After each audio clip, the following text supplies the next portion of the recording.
So I'm Harvey, and I wanted to give everybody a really great big welcome to today's panel discussion. Verena and I really wanted to organize this together because the discussion, the topic today is something that we're all dealing with in normal life, and now the pandemic has really brought it to the fore. So managing home and work life. In terms of our social enterprises, so Verena leads Leaders Plus and I have Doyenne.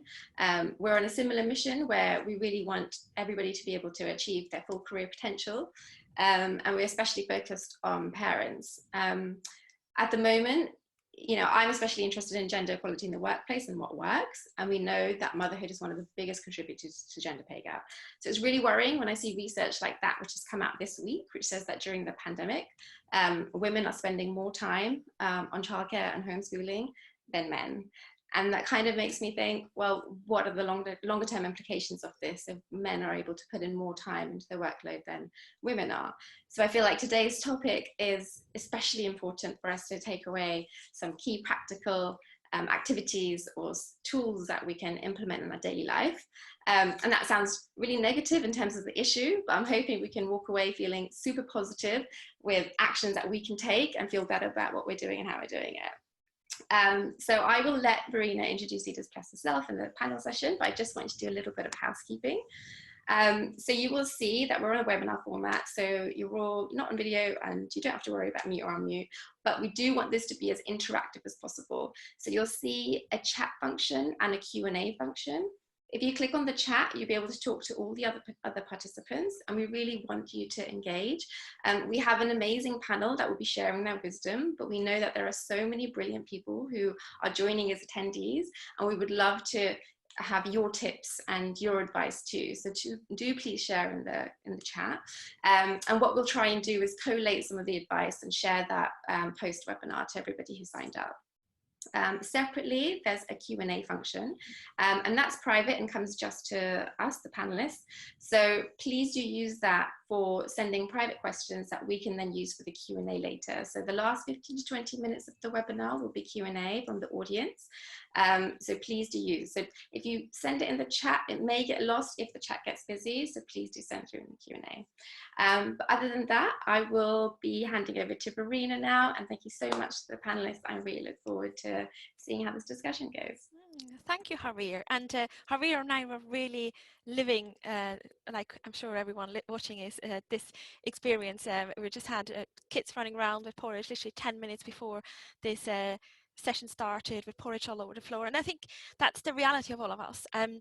I run the social enterprise Leaders Plus, which is all about supporting leaders with babies and young children to continue to progress their careers. And I've noticed that during this time of COVID, as well as even before that, actually, that, you know, if you can unlock that workload challenge, then that makes such a massive difference to people to being able to continue to progress their careers. Thank you everybody who is dialing in today. I can see we even have got someone from Spain, so very, very warm welcome to you.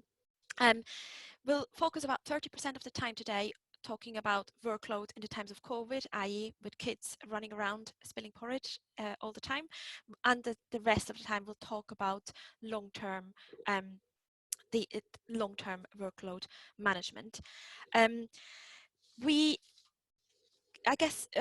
will spend about maybe 20 minutes or so me asking questions of the panel, because Harvey and I selected our wonderful panelists because they're all people we really admire and want to learn from and have already learned a lot from. And then we'll hand it over for another 20 minutes to you via the chat.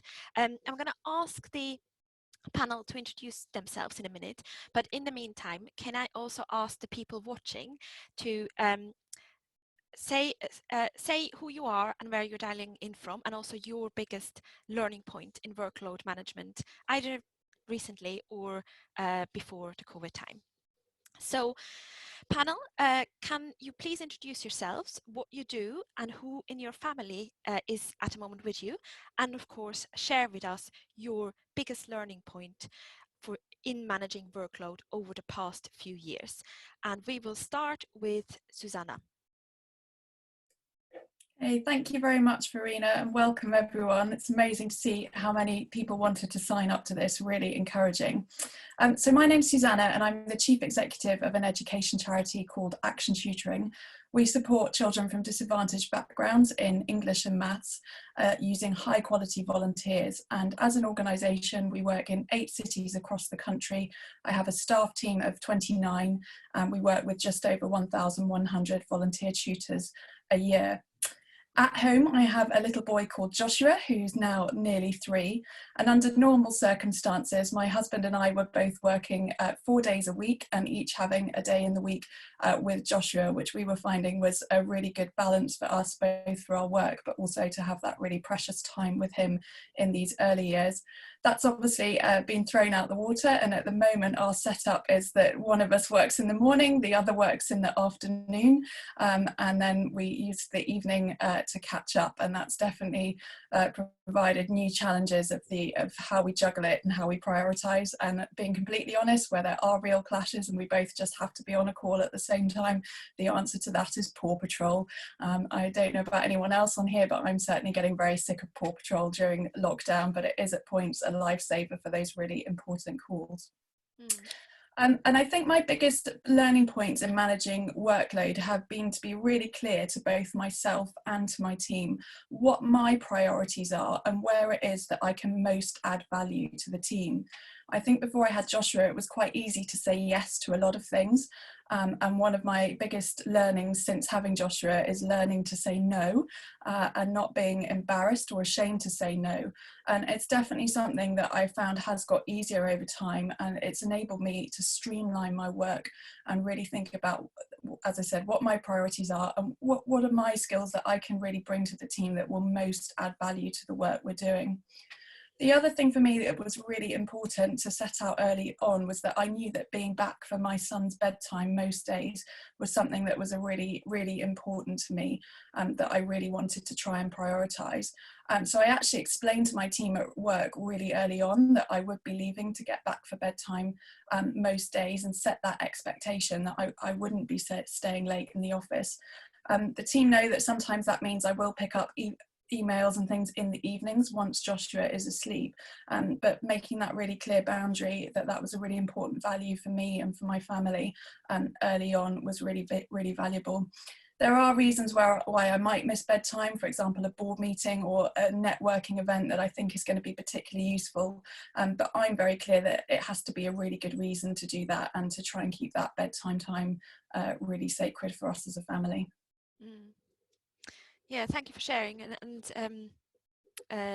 you really inspired me to set those boundaries more clearly when we spoke earlier a few months ago. Rebecca? Hi everyone, my name is Rebecca Boston, and like Susanna, I actually work part-time.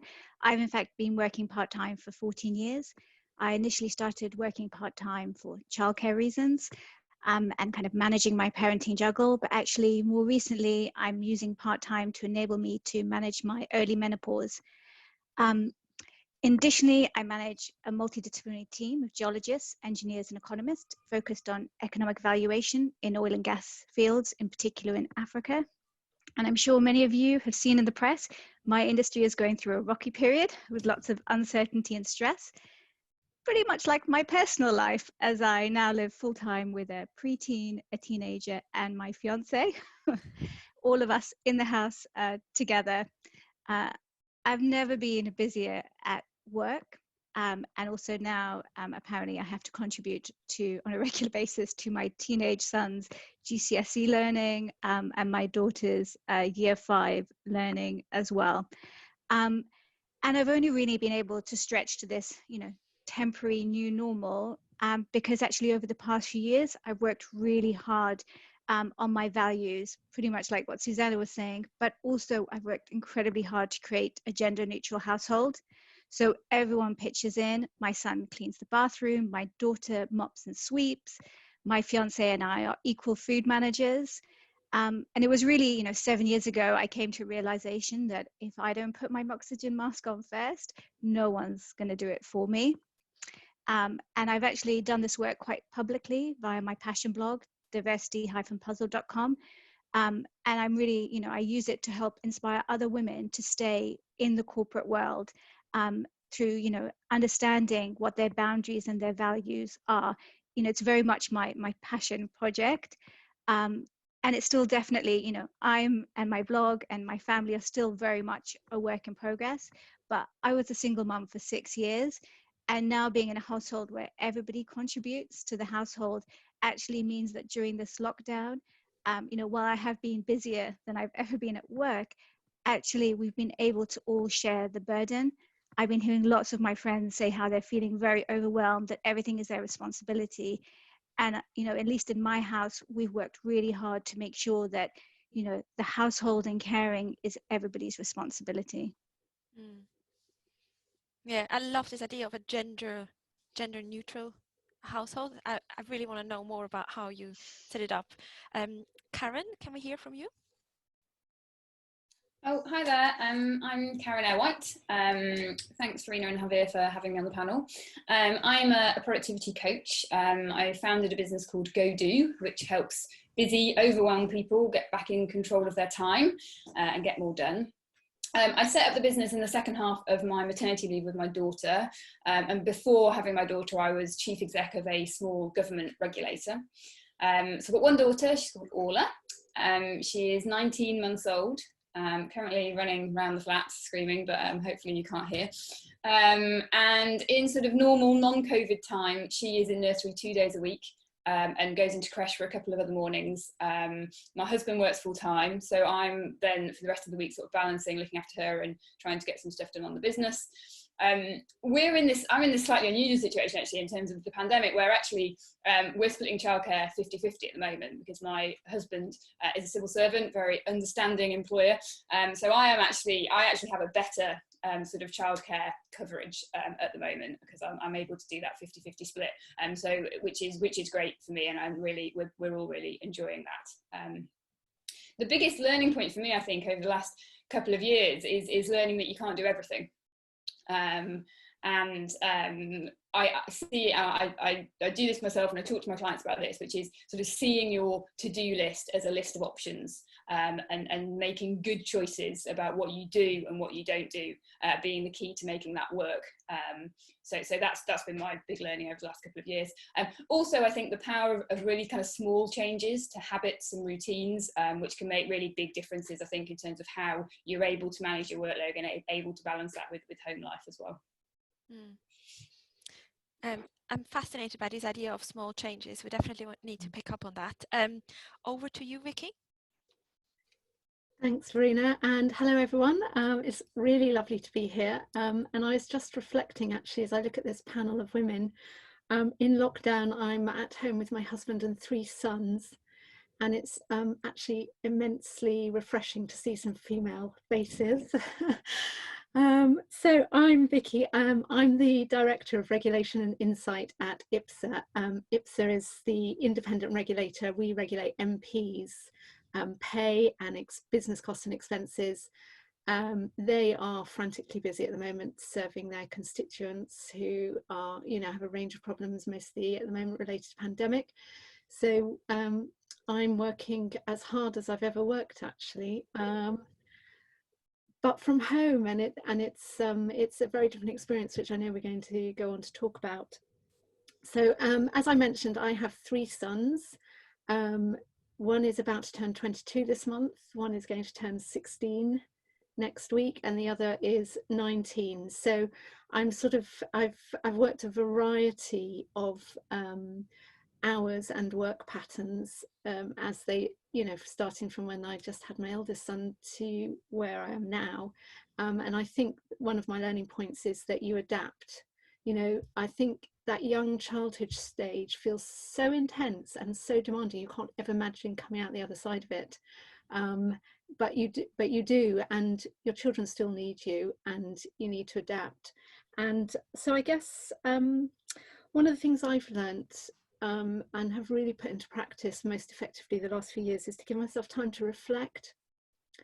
And I put in a half an hour on Monday morning that nobody else, almost as a meeting with myself, and one at the end of the week, And at the beginning of the week, I look at my to-do list and I prioritize it and speak to my team about it. And at the end of the week, I look and I think, well, what did I manage to do?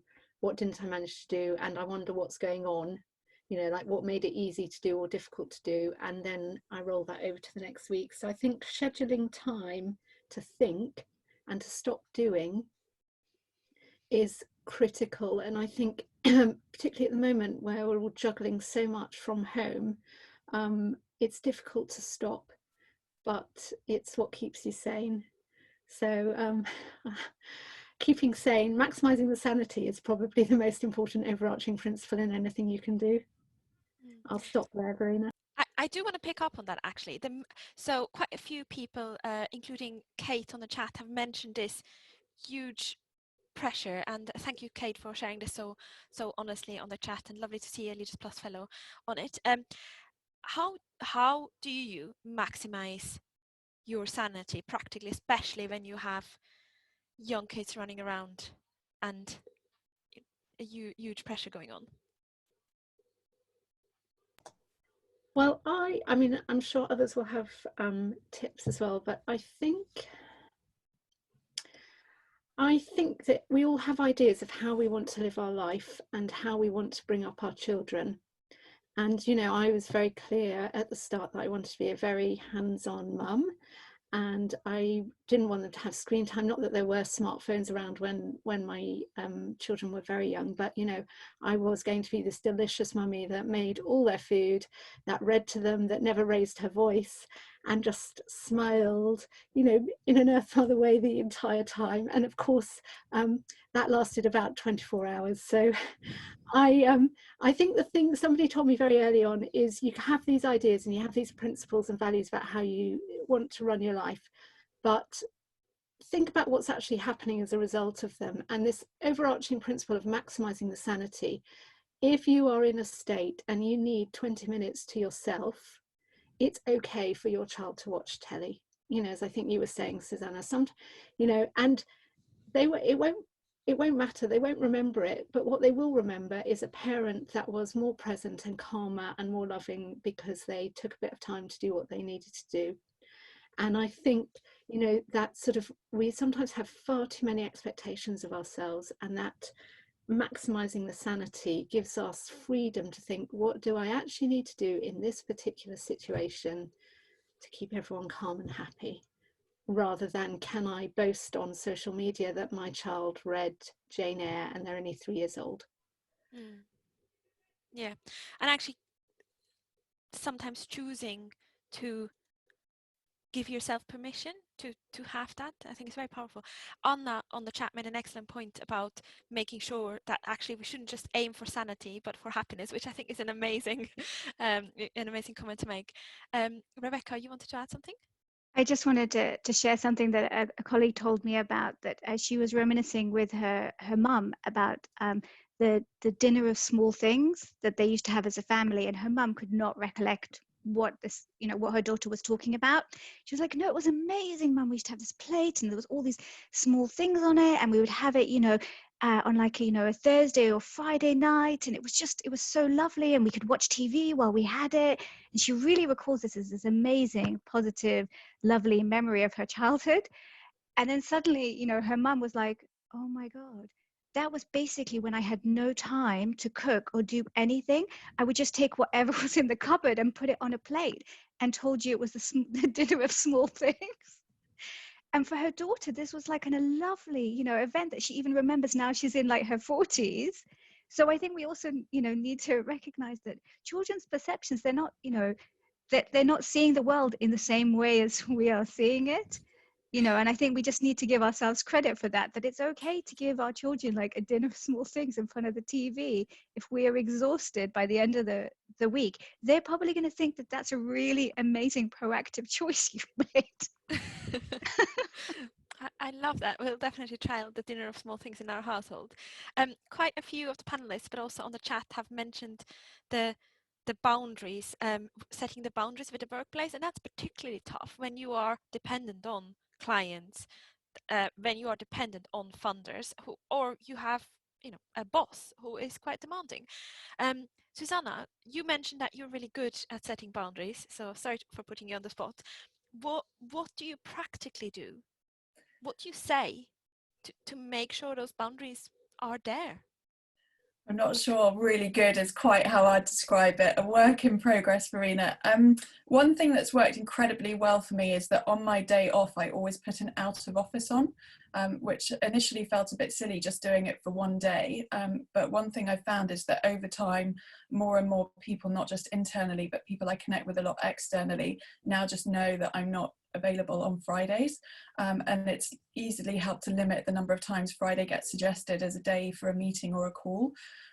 If people do suggest wanting to meet or speak on a Friday, I normally just offer them a couple of alternative dates really quickly and just push back and say, I can't do Friday, could you do one of these instead? I've really tried to stick to only taking calls on my day off if it's really, really urgent and there's a really good reason why it can't wait for Friday. I realised quite early on it could be a slippery slope that if I started saying yes to lots of calls on Friday, that would just become the norm. Whereas actually I think I've managed to make it where it's not the norm and people know it's the exception for me to be contacted on that day. I'll be honest, that doesn't mean that I don't still spot emails coming through on a Friday. I'm normally quite aware of what's flooding into the inbox on a Friday. I try and limit the number of times I check.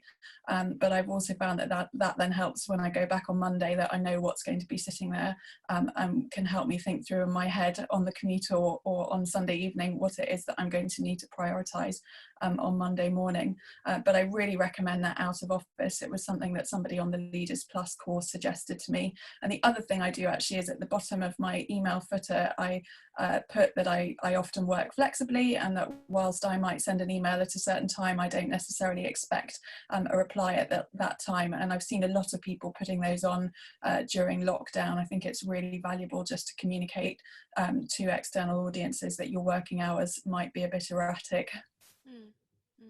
And you also do, obviously you manage, you're the boss of your own team, but you also do that with people who are external and you're pushing back with, I can't remember his name, but with the key funder, if he does that. Yeah, and I think there's an important point to make about not being ashamed to say that you're off looking after your child or that you're not working because of childcare.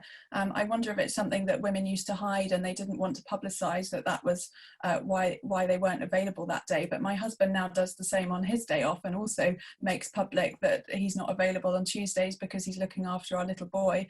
And I think the more people that can start doing this and make it normal, the better, rather than something that we feel we have to hide or can't bring into the workplace. Absolutely. Vicki, you had something to add? Yeah, just briefly. I mean, I fully endorse what Susanna does. I use an out of office for the days that I'm not in. Oh, hello, teenage son. I also have decided that my youngest son, who, although he's 15 and comes home to an empty house, the first thing he does is call me, and I take that call during meetings. Because I have decided that's my bottom line. I may not be physically home for him, but I will say hello to him when he walks into an empty house. And unless it's an external meeting, any internal meeting, people know that I will pick up the phone and say, hello, sweetie, hope you've had a good day. I'm in a meeting, I'll call you back. And for me, as one of the more senior leaders of my organisation, that sends a very important message, which is you bring your whole self to work. I still get everything done, but people see me as a human being with my values, that my family is very important to me, and it gives them the freedom to do that, to make those choices for themselves as well. So I use an out of office and I prioritise home life sometimes. Thank you, Vicki. Karen, you wanted to add something? Yeah, I mean, I think on the topic of boundaries, I think one of the biggest challenges, and I think possibly particularly when you're self-employed, but I think it applies when you're in a job, is setting them for yourself. I think that a lot of this is about internal chatter we have about what's allowed and what we should be allowed to do, and guilt. So something that I do and that I do with my clients is that we get a sort of a blank week out in a calendar or in a hard copy diary, and we literally plan out the week. And so I think that's, that lets you have non-working days on, but it also, I think it's almost more useful when it comes to what time am I going to stop working? When am I starting? When am I stopping? And it sets that intention for yourself, and it makes it concrete, and you get it down on a schedule. And I think that can really help to reinforce to yourself, I've thought about this. I've thought about everything I need to have in my week in order to have a balanced life. And these are the boundaries that I'm setting, and I think it helps to give that intention. Absolutely. Karen, let me ask you, please please be honest. Do you have, at the moment, do you have still time to think? And like we all say, like we know for those very senior roles, we get paid to think. We don't get paid to do, well, some doing is important, but obviously we get paid to think rather than do lots of stuff like on a hamster wheel. So do you still get time to think? And if yes, please tell us how. I do still get time to think, and it's because I schedule it in. So this is incredibly common. I see it with almost all of my clients, is this inability to get this strategic thinking done.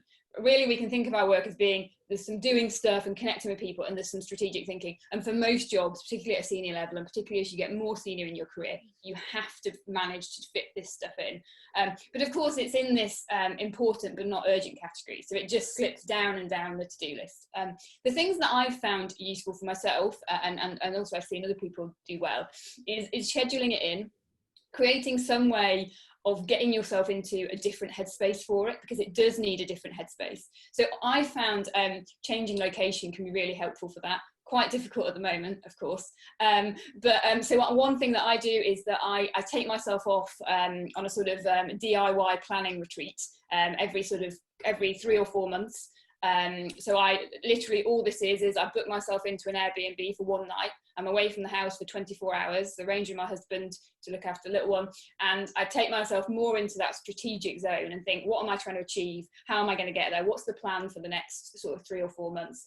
And I find that going into a new environment, somewhere different, I'm not sitting at my desk at the same place that I'm churning away on emails and everything, gets me into that different space. I think also another tip around that is about accountability. One of the challenges about this strategic stuff is that no one is generally asking you for something immediately. It's not something that you can respond to really quickly. So doing something to give yourself some accountability, so telling someone that you respect that you're going to go and do this particular thing, and then sort of reporting back to them, can really help us to actually get it done and protect the time.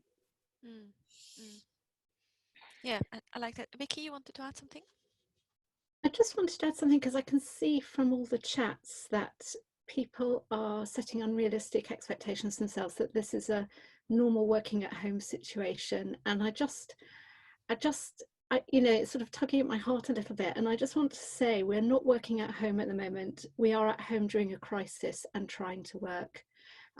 So I just, please be kinder to yourselves about the expectations that you're setting. And, I hope that the senior leaders in the organizations, and I know that some of you are, it's really important to recognize that this is not normal what we're doing. And there's so many drains on our energy at the moment that we really need to be kind to ourselves and really accept that this is not an everyday situation. Couldn't agree more. Very well said. Thank you, Vicki. So does any of the panel have an example of how they have had that type of conversation with an executive director, with their boss? Because that's what it comes down to, isn't it? It's not a normal situation, but sometimes our senior leaders think it's normal that we start work at 4 a.m. in the morning and then finish at 6 when the child gets up, but it really shouldn't be. So it needs guts to have that conversation. How do you do it? Rebecca and then Susanna. Yeah, I think it's really important that you're clear before you have that conversation about your strategic value to the organization.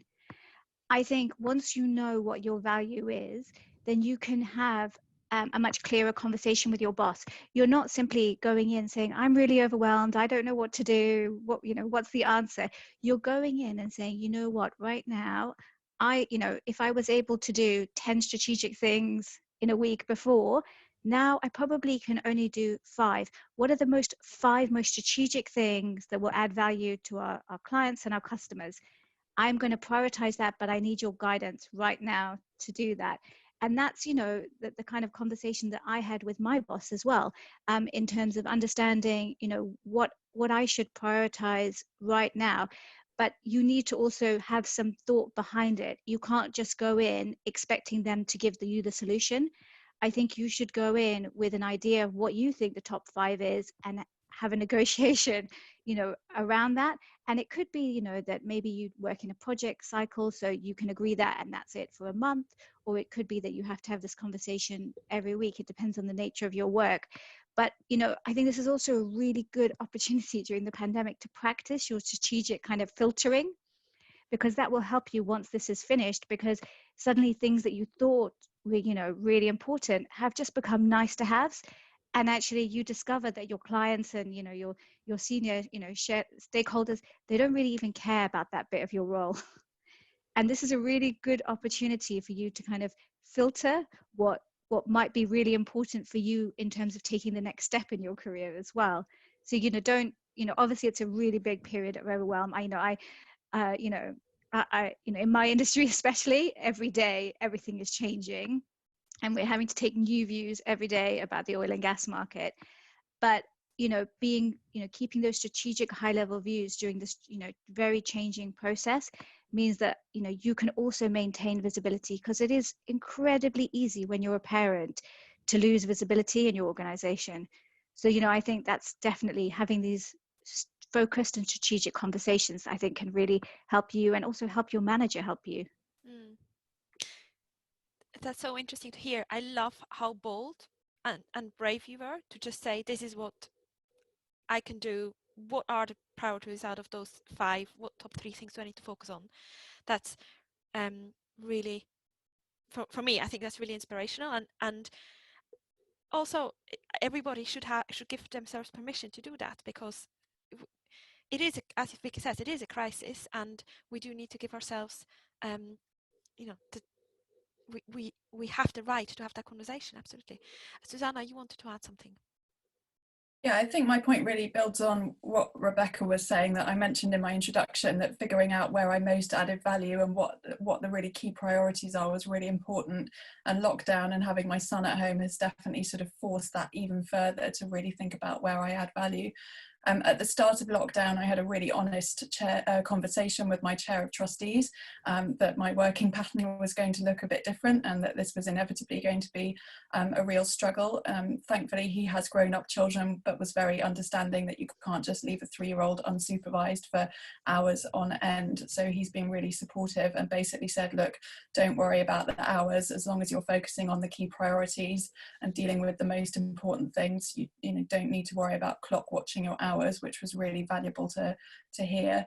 And certainly through lockdown, I found it more helpful. Both my husband and I now work a little bit each day on all 5 days, rather than having a complete day free with our son. And that has definitely enabled me just to stay on top of things much more quickly at the moment. The other thing, though, that I think was really important was my husband also had a conversation with his boss about how his work was going to need to look different through this period, and how his priorities might need to shift. And I've heard some really awful stories of employers just assuming that it will be the woman that picks up the childcare and that the man's work won't be affected.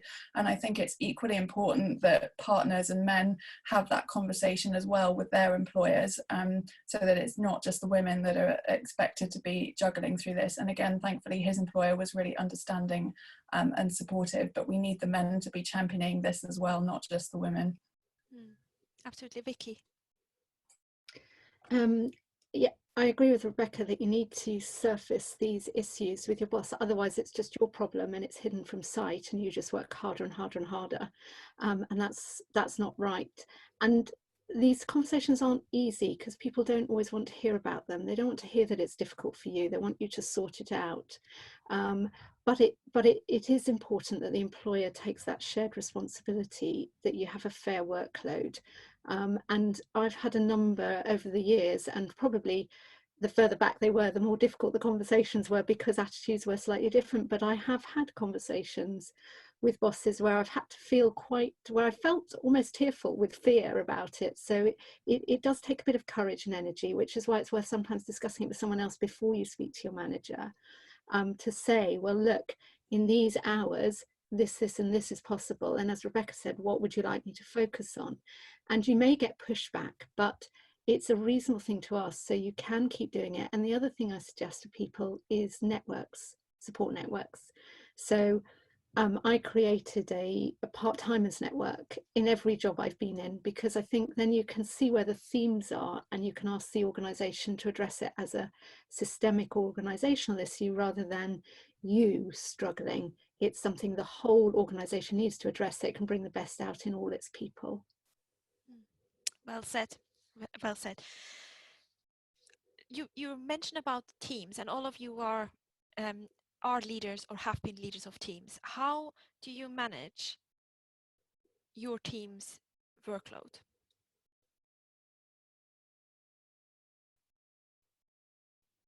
Or is it not a challenging? In which case, that's fine. Karen. I think a really good way to think about it is about them managing their workload and coming to you with the options and the choices about their priorities. So one thing that I found worked really well is to say, I'd like you to go away and think about what your top priorities are, and we're going to talk about it next time we meet, and to sort of, I suppose, empower some of those conversations that Vicky's talking about, because I think that one of the really great things you can do in the conversations is to set out the different options, and to go feeling empowered. Well, I've thought about everything I've got to do. This is what I think the priority is, but what do you think? And to try and empower the people that are working for me to go through that process and to support them in going through that process. That's what I've found most useful. Fantastic. Thank you so much, Karen. We're going to hand over to the people who are watching this webinar right now. Harvey has been keeping an eye on the chat and all your excellent questions, and is going to have the difficult task of choosing the questions to ask to the panel. Thank you, and thanks to all the panel. So you'll hear my son in the background, so obviously the parental sharing is not working at the moment, so please excuse that. But luckily a lot of the questions have been overlapping, and so we have a few. Rebecca, lots of people have been impressed by the gender balance that you've achieved in your household, and so we've had quite a few questions about how do you actually achieve this on a practical level. Any comments? Yeah, so with my first marriage, I definitely did not have a gender balanced relationship. I think I pretty much was a 1950s housewife, also trying to have, you know, a corporate career, and it was relatively unsustainable. Actually, when I became a single mum, I really had that opportunity to really think about what I wanted my next relationship to look like. And I actually used that period of time to really understand my values. And then when I went into my next relationship, actually, I was able to be really clear. I mean, to the point that several of my friends were like, you're going to push him away. You know, don't be so harsh. But actually, it's just because as a society, you know, we've been taught that actually, you know, there are these kind of structural roles in relationships. But actually, you know, taking care of a household, taking care of kids, you know, beyond basically a year, these are gender neutral tasks. And they can be allocated to anybody, you know, in the household who's competent, you know, of age for those tasks. And actually having that revelation made me think, actually, you know what, I won't tolerate, and I use that word in a very specific way, anything but equality in my next relationship. And it has been, you know, it's been hard. It's not easy in terms of, you know, making sure, you know, each week is equal. I mean, I would say we probably look at it over a 3-week cycle. So, you know, there could be weeks where my fiance is really busy at work and maybe I do more of the cooking. And then the next week I'm really busy and he does more. So I think also thinking of it not as like every single day has to be this perfect equality. It's actually thinking about it in terms of, you know, over a 3-week period, did I get that, you know, gender balance around that period? But also, you know, we have Sunday nights, we have household meetings where anyone can bring up any issues they're having. And let me tell you, my teenager, he's a lot of issues to bring up. Mainly, you know, around his pocket money and, you know, his desire for the next computers. But actually, you know, engaging in that conversation, you know, and, you know, and saying to them, you know what, you have an equal contribution to this house, but that also means you have to contribute equally to the house as well, actually really helps them understand. So, you know, it's not just about working with your partner, but it's also working with your kids and making them understand, you know, when my kids go to other people's houses and they don't see such equality, it really surprises them because it's become so normal for them that, you know, everybody is contributing. But it is hard work, and you have to be willing to have really uncomfortable conversations that go against a lot of structural norms in our society. But, you know, the value is you do have time for that deep thinking that we've been talking about. You know, you can say to, you know, your family, you know what, I'm going to go off for 2 hours now and do some, you know, thinking for myself. And it's not a big thing. It's not that then my partner is then taking care of the kids. He's just doing his responsibility during that period of time. So yeah, so I think it's about being brave and, you know, willing, you know, to challenge structural norms. Thank you. Oh, did Vicki and Karen want to add anything? First, Vicki, maybe. Well, as I mentioned, I have 3 sons and a husband. So if it was down to the woman to do everything, I'd be very busy and deeply resentful and probably furious all the time. So I don't know if anyone is aware of the Mental Load cartoon. If you're not, Google it straight afterwards. But it's this fantastic French cartoonist, female cartoonist, who talks about the mental load that women carry, as if every woman is the chief exec of their household, and it's, you know, it's their job to think ahead about everything that's needed and then to allocate tasks. So they carry a huge mental load, you know, thinking about school and the house. And so my husband and I, we did something similar. We used to have every Sunday evening a household management meeting with a glass of wine, and we would go through everything that needed to be done over the next couple of weeks and then split it out between us, so that there was no assumption that it was down to me to think about it. And I wanted to bring up 3 sons who were capable, competent people that didn't need somebody else to do stuff for them. And semi-successful, I would say. It's difficult to get teenagers to be enthusiastic about household responsibilities. But the other thing I also wanted was not to be the one nagging. That my husband also takes responsibility for seeing it through with them, which he does. And during lockdown, you know, we've made this point quite forcibly that it's me and my husband who are working and supporting the household, and we have 3 sons at home and they need to contribute. So there are a list of household chores they each need to complete, not too many, but some, and we all take it in turns to cook supper. So it is hard work, but it's possible. Real quick tip on household chores is to make it a game. Cards, write the chores on the cards. I did this when we had our daughter. You know, once you've completed the chore, you turn it over, makes it into a game. Everyone can take tasks from it, and it helps. Great, thank you guys. So Vicki, you mentioned working different shift patterns, and so we've had a few questions about that.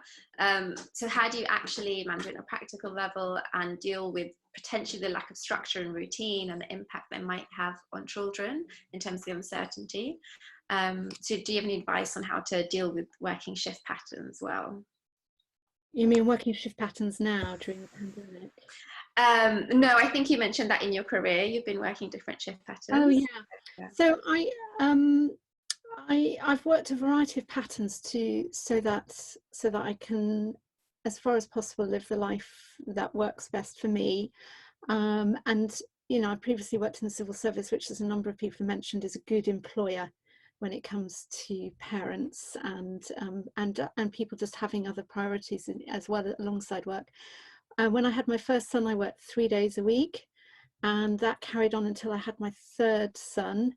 And then for a little while I went down to 2 days a week because I really struggled with the return to work with 3 young children.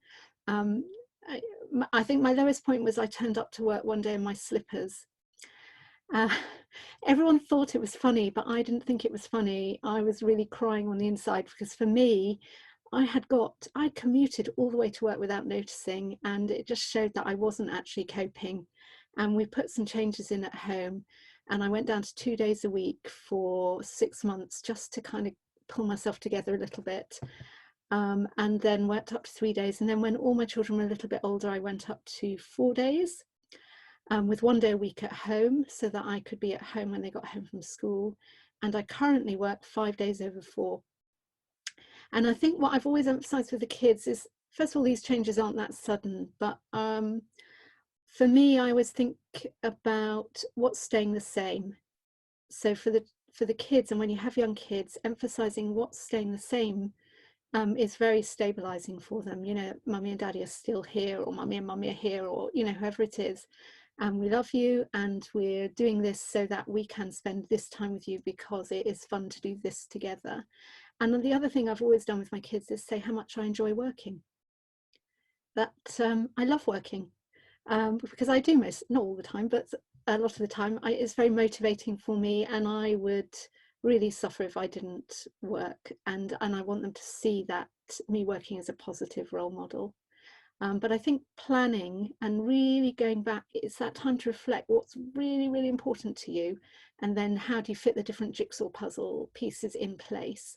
And I'm making it sound like I live this great, thoughtful, considered life. I just want to tell you, there's a lot of trial and error, a lot of tears, a lot of times at work where I've run into the toilet to have a bit of a cry and then kind of shake myself down and go back out again. So please don't think it's easy, or it's a constant work in progress. And what I have learned is to be very philosophical about it.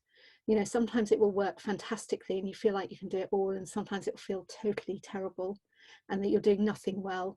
And the thing then is to be kind to yourself, not to feel guilty, but just to pause and work out what's the best way to help you. I think that's a brilliant way to present it, in terms of, you know, it's trial and error, and you have to kind of find what works for you and your family. So everybody's mentioned boundaries at some point in this conversation, and there's been lots of questions and variations on the question of how do you set those boundaries, how do you communicate them, especially there's one attendee who's working in a macho culture in terms of hours and doesn't want to be seen as shirking. So wondering, are there any useful, powerful or effective phrases that can be used? Whereas there's someone who's self-employed who's wondering, with varying work patterns, how do you set boundaries when it comes to your family? So lots of questions around boundaries. So any advice on setting those and sticking to them and communicating them well? Go ahead, Rebecca. Yeah. So I think just in terms of in the corporate world, I work in a very male-dominated industry as well.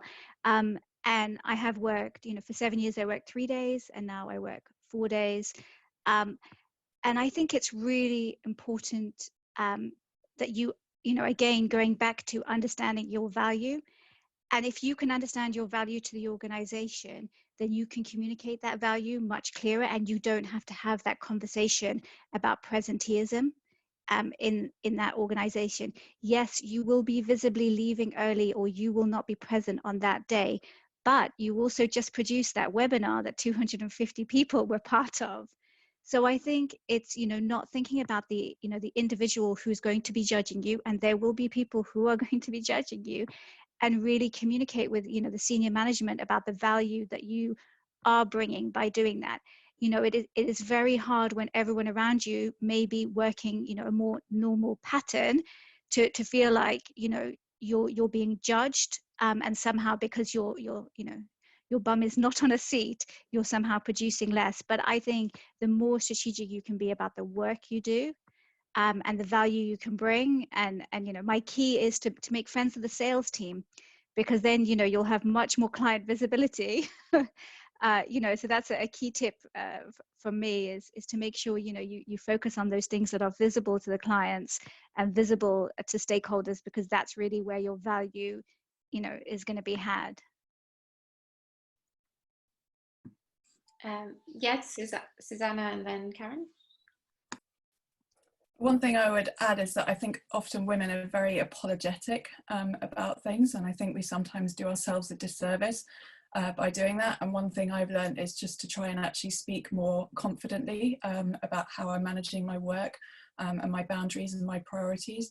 I admit my background is not the corporate world, and perhaps it feels very different in that environment. But I think being wary of how much we're always apologising is something to look out for, because it can come across as really putting ourselves down. And I've just seen in the chat something about the language we used around days off. It actually really annoyed me when colleagues started calling Friday, oh, enjoy your day off.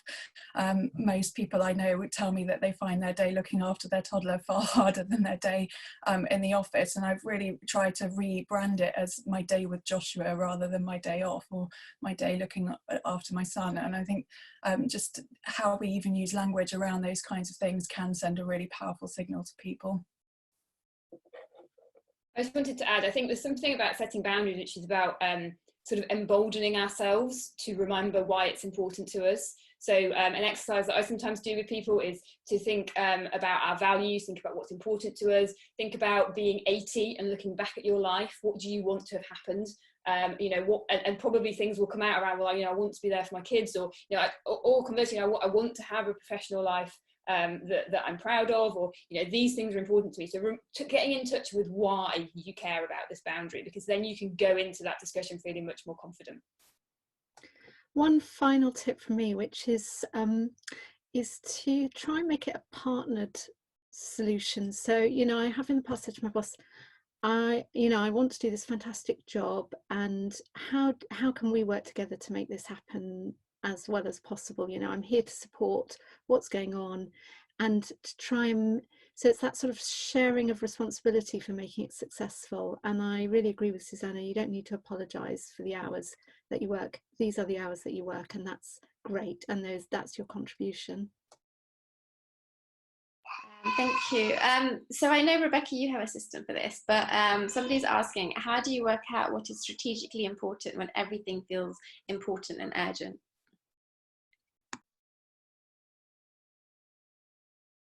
So in terms of, you know, I focus first on what my clients need. So if something, you know, is a, you know, strategic deliverable, something that's a high value to the clients, that's the first thing that you need to focus on. And then after that, it's looking at something that's going to add long-term value to the company. And I think those are the two things. And right now, you know, during lockdown, I'm just, you know, prioritizing the first. And, you know, that does mean that, you know, some of the things that some clients really like are not going to be updated. And I'm going to be willing to, like, you know, be called out on that and explain what happened. But I think, you know, as a leader, you have to be willing to think about, you know, right now in terms of, you know, where we are now, we only have so much time. You have to think about what, you know, what you're going to be remembered for. It's a bit like what Karen said right now during this process. You know, what do you want to be remembered for in lockdown? You know, doing everything half-hearted, or doing those, you know, couple of really good high value client, you know, things. Did anybody else want to add to that? I sometimes, when I felt under the most pressure, where it feels that everything's important and urgent and it's not possible to prioritize, I sometimes do a grid, and I divide up the bits of my life and I write down the stuff within each grid, you know, so it might be kids, work, voluntary activities, me. And, you know, if you write it down, it becomes a little bit more manageable, because I think when it's swirling around in your head, it's quite difficult. And you can just say, okay, well, this week I'll be able to do one thing from each quadrant, or, you know, and that helps you keep that balance. And it's quite a practical way when you're feeling a bit panicky about getting everything. And I think the other thing, you know, for me, I'm, you know, Rebecca's sort of working in the private sector, whereas I'm in the public sector. When I'm feeling overwhelmed by my workload, I go back to our corporate plan, which might sound a bit geeky and nerdy, but it reminds me why we're here and what are we trying to achieve, and that helps me prioritize the work as well. Great. So we're running out of time, but I think maybe you can squeeze in a couple more questions really quickly. So there's been a lot of questions about guilt. So how do you deal with the feeling of guilt, whether you're feeling guilty about work or family? I'll kick off with one thing, because I was feeling it this morning. I've got a WhatsApp group with 3 amazing friends, really close friends, and we just call it the supportive group. And we just pour our hearts out on there, and I get, you know, a lot of love and support back. So it's very, you need a place to be able to put it all out there and to have other people feed it back to you that actually you're doing amazing. You know, you are doing really well, so much better than you feel. And, you know, sometimes your feelings, they're not what's actually happening, they're your reaction to it, and helping you separate out those two. So I think a supportive network that can give you different feedback that you're giving yourself, and recognizing that you don't have to get it right 100% of the time. You know, and if you've hugged your children and snapped at them, don't forget you've hugged your children, and they'll feel loved. And make sure someone hugs you, you know, without wanting to get too touchy-feely, but you know, you will feel guilty at times. It's just about redressing the balance. Go ahead, Rebecca. Susanna, sorry. I really struggled with this when I first returned from maternity leave to work, and I think part of it has been about learning to be kinder to myself. But I find when I'm getting in a real stew about guilt, just taking a step back and actually listing what I've achieved at work and what I've done with my son can really help me. So even things like, hang on a minute, I enjoyed a lovely online music class with my son this morning. That was a great thing for both of us. I'm really not a bad mum. Or thinking I supported this colleague with this piece of work and I managed to submit this funding application. That's a really good achievement for today. And sometimes I think we just need to actually list out, or if you really are in such a state you can't do it, get somebody else to list it for you. My husband's really good at doing it, particularly when I'm doing the "oh, I'm such a bad mum" line. He's really good at just saying, no, you're not, look at all these things you've done, and listing them off. So if you can't do it for yourself, find someone else to do it for you, because when you take that step back and actually look at what you're managing and what you are doing at both work and for your children, it'll be a lot more than you think. Yeah, and maybe we can squeeze in one last question. I know we're at 10:30 now, but this was in the chat, so it's gotten lost in the chat, but I just remember because it really stood out. So obviously we've talked about self-care a lot, and there's someone who's newly in the CEO role and wondering, how do you lead when you're running on empty? I'm happy to have a go at that. I think that the answer is that it's incredibly difficult to, and that you need to take some steps to fill up your tank. So I always say to people, when you're feeling at your most overwhelmed, that has to be the time that you have to find some space and some time for yourself. However short that is, you have to get away from it, because it's only doing that that you'll get the perspective that you need. Yeah, you cannot lead if you're empty. So that's a big warning signal to you that you need to take steps to get some support, whether it's coaching, or you need to take a step back or review whether you're delegating stuff properly. You can't lead on empty. That's a call for you to look after yourself differently. Fantastic. There's so much rich food for thought in all your contributions. We have come to the end of our time. In the spirit of workload management, we will finish on time. So big thank you to our panelists, and also everyone who's been watching, for all your thoughtful suggestions and contributions. I know that there are quite a number. We could probably spend 2 days discussing all the issues raised, but I do encourage you, if we haven't had a chance to discuss this now, do reach out to your friends, your colleagues, to continue the discussion, and of course also contribute on social media. So it's at Doyenne Network and at Leaders_Plus, and we'd love to have continue the conversation with you. Javier, who has been fantastic at running this while handling a little one. Javier is going to send out a brief email with a link to a Survey Monkey. We would love to get your thoughts on it, because both Javier and I have been doing this on top of other things because we thought it would be valuable, but we really want to know what it was. So we'd love your feedback. And Vicki, Rebecca, Karen and Susanna, you have been amazing. So a big thank you and goodbye.